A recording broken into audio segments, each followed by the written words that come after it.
विदेशमा बसेर पनि चुनावमा धेरै फरक पार्न सकिन्छ, देशमा धेरै चेन्ज ल्याउन सकिन्छ भनेर मैले भन्दै आएको कुरा पनि हो। आज राज्य सत्ताका नेताहरूले पनि बुझ्नुभएछ। यसैगरी आज शिक्षा मन्त्रीले भन्नुभएको छ कि विदेशमा बसेर ध्रुव राठीले क्यानाडामा भन्नुभएको छ, खास क्यानाडामा त होइन जर्मनीमा हो, बसेर पनि भारतीय मोदीको सत्तै हल्लाइदिए भन्नुभएको छ।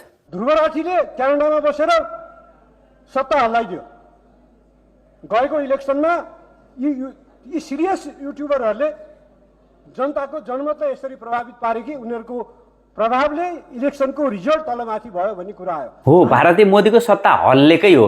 500 भन्दा बढी सिट अब की बार 512 भन्दै थिए हैन, 543 मा 272 आउनुपर्ने, जम्मा 240 भन्दा आउन सकेन।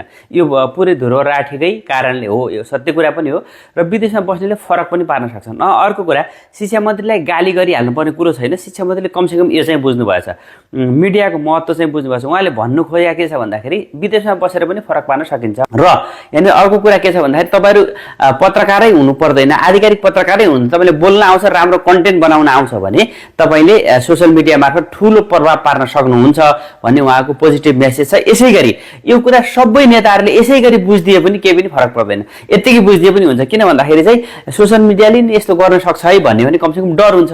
अनि सोशल मिडियाले माथि पुर्याउन सक्छ भने चाहिँ उनीहरूलाई एउटा सहानुभूति पनि हुन सक्छ।